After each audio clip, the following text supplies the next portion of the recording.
Hello everyone. Now you will hear a short retelling of the film Invincible Savage. Enjoy watching. Jimmy Dolan is an assistant basketball coach. He is trying to find a new star for his team, but the young athletes and their agents are too demanding. Buddy, for example, wants both a special relationship in college and a convertible car. A student taunts a former basketball player and invites him to play. But an experienced player, even with an injured knee, easily punished the young star, putting the guy in his place. Because of this, Buddy took offense at the coach and refused to play for their team, and after all, they had been processing him for so long. 19 dinners with Samras, 2 trips to Disneyland, 37 t-shirts. The next talented player managed to be taken away by another college. Head coach Fox scolds Jimmy, saying he understands the game perfectly, but he is a complete zero in coaching. If he hadn't broken his knee 10 years ago, he would have been in the professional league.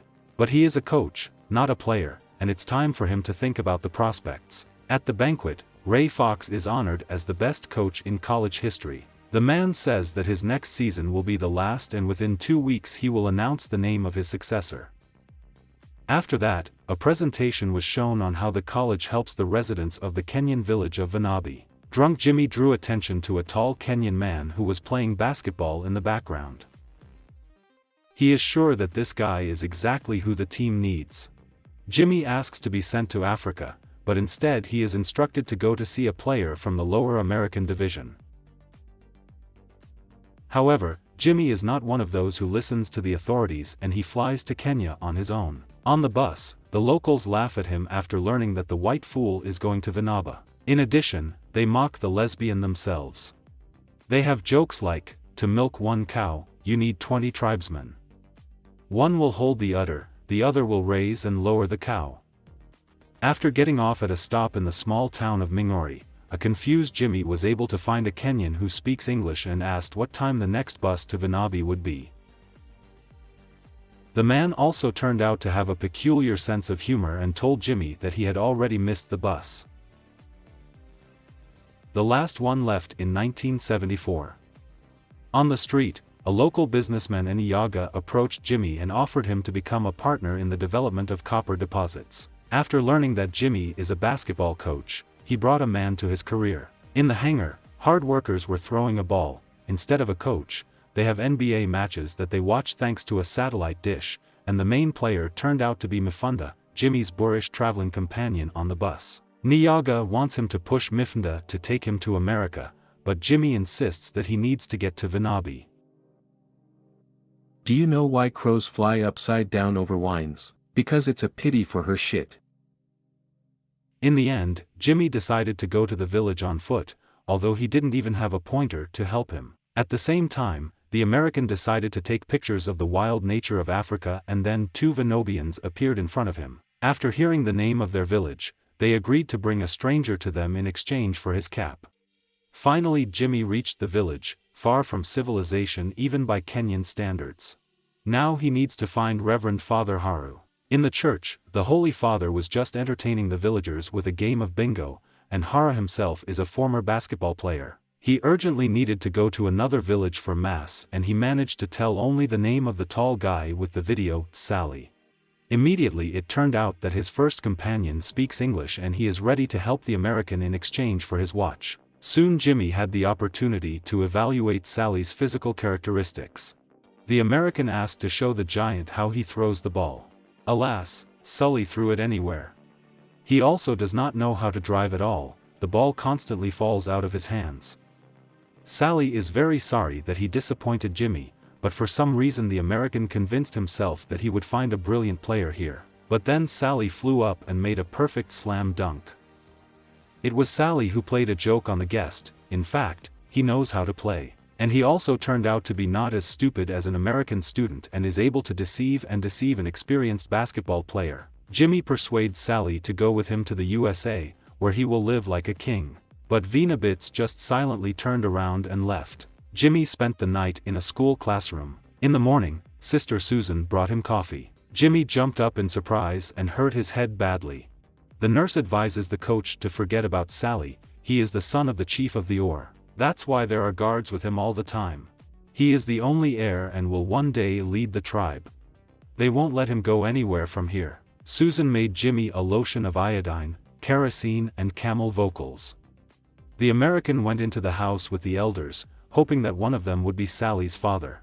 He promises them a lot of money. The NBA is a generous organization. One of the old men really turned out to be the leader. However, Yuruta declares that his tribe has difficulties and he has no time to listen to the guest. At night, the prince came to Jimmy and asked him to tell him about college. Jimmy showed Sally his championship ring. Prince would very much like to play for college, but the coach will not be able to convince his father. He does not trust outsiders. Sally and Jimmy agreed to try to convince Yuruta, but for this Jimmy needs to become his own. Now he is trying to graze cattle, collects water with everyone and teaches lesbian people to play basketball. Sally introduced Fat Harimba to the coach. He can become a good defender, but Zuko, the princess's fiancé, also wants to play in the team. Jimmy was given fresh goat's milk and his stomach couldn't handle it. Now the American is constantly running away into the bushes. Susan does not like the alien, because he is not here to help the locals, he pursues his own selfish goals. Jimmy, sitting down again in the bushes, peels off the leaves from them. Then a boar sniffed him and, trying not to lose his pants, Jimmy ran away. His ass was saved at the last moment by the prince's bodyguard, but the warrior refused to shake hands with the American. In the evening, Prince Baiza's sister brought him stomach medicine. The girl invited him to her Snezuko wedding. Sally tells the guest about the mean Fat Miyagi, who a year ago wanted to buy the land of this tribe. There is a lot of copper here, but the chief refused to sell it. Then the scoundrels started stealing their cattle, and without cattle they will not be able to survive. Jimmy sold his camera and a return plane ticket at a pawn shop. With the proceeds, he will buy cattle for the tribe. This did not go unnoticed by Niyaga. Suddenly, some guy took Sally aside and asked him not to mess with the businessman. It was Halavi, Sally's older brother. He secretly tried to make a deal with Niyaga a year ago. Because of this, the prince cursed him and drove him away. That's why Halavi started working for Niyaga. The whole tribe is glad to have a horned replenishment. It's a gift to them from the college tribe. Jimmy wishes their people all the best. But the attempt to buy the chief's son for a herd of cows did not please Yuruta at all. Jimmy sent Coach Fox a tape of Sally's presentation. He believed in the assistant and ordered to send him cash. At the ceremony before the wedding, the groom Nudzuka had an incision made on his stomach. In the evening, the main ceremony takes place, at which the whole village is present. The herd is guarded by only a few Venobians. Non-vagrant people descended on the village, set fire to all the houses and frightened the animals. Cows are rushing through the village, demolishing everything in their path. Jimmy helps save the children. One of the villains on a motorcycle wanted to hit Sally, but he was protected by a bodyguard, and in front of the leader his entire village burned to the ground. The tribe is going on a journey, away from here, away from Mingori. Sally will leave with them. Chief Yurutu personally came to Niyaga. The rich man's people destroyed the village right during his daughter's wedding. Sally and Jimmy also came here. The American is about to leave. He tells Mifudi that even the women of Vanabi would beat them in basketball. Yurundu took out a gun and shot at the TV. He offers a deal, a basketball match between Mingori and Vanabi. The chief puts all the land against the cattle that were stolen yesterday. If the Vanabi win, then the businessmen should leave them alone forever. However, Jimmy refuses to take responsibility for preparing the tribe for such an important match. Then Sally says that she will fly with him to America if the team of their tribe wins. Yurutu agrees to this, too. Jimmy is recruiting players for the team, but Susan doesn't like this whole situation at all. The tribe has lived on these lands for centuries, and now their fate depends on some American. Jimmy retorts that this is the decision of the Vanabi themselves, and he only helps them. Sally Baiza's sister also joined the team. Jimmy started with the physical training of the Venobians. The fat man doesn't really like the exercises. The coach decided to give him a master class, but he put him on the shoulder blades with his belly. Young talent George injured his leg during training, all because of the damn sandals. He was their only point guard, and now he will be back to normal only in a month. Well, Jimmy can pack up and go home. Then Sally offers to play for him for their team, and in order for everything to be according to the agreement, Jimmy must become one of the Vanabi. An American alone and without a map will need to cross the river and get to the mountain peak. And in the evening he will be circumcised. Jimmy climbed the mountain without any insurance and at one point almost fell to his death.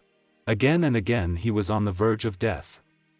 It started raining at night. At dawn, Jimmy finally reached the top of the mountain. He took off the ring and threw it away so that it would remain in Africa forever. In the evening, Jimmy was put into a trance to make it easier for him to endure circumcision. On the day of the basketball match, many spectators came from the city to the village. Like the rest of the players, Jimmy was painted with war paint.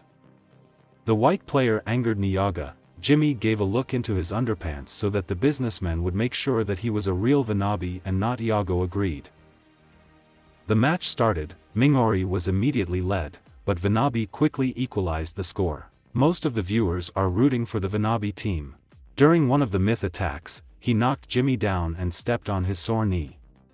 So far, he can no longer run and Baze has replaced him on the field. At that moment, Coach Fox personally arrived in the village. The opponent mocks Beza and grabs her by the ass, then by the chest. As a result, the scoundrel got the ball between his legs. Jimmy is back in the game. Mifunda elbowed him in the face again.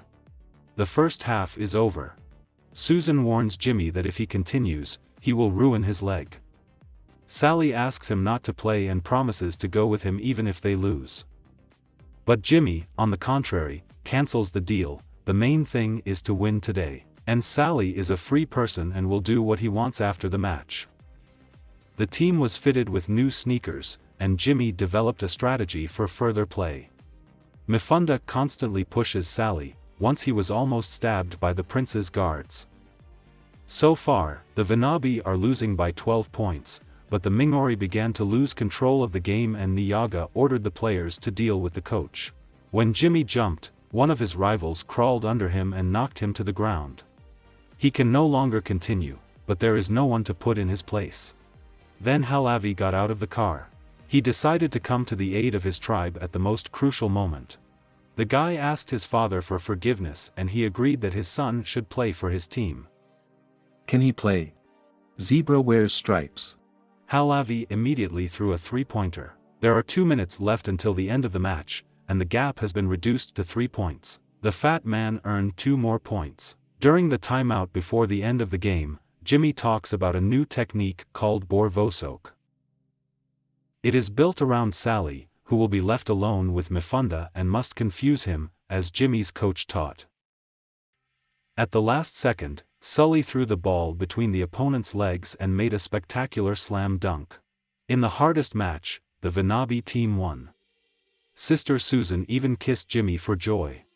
Soon, a new star of the team, Sally Ventamba, was introduced to the college, and Jimmy Dolan deservedly became the new coach. Make sure to subscribe and turn on notifications so you can watch more videos like this. Thanks for watching.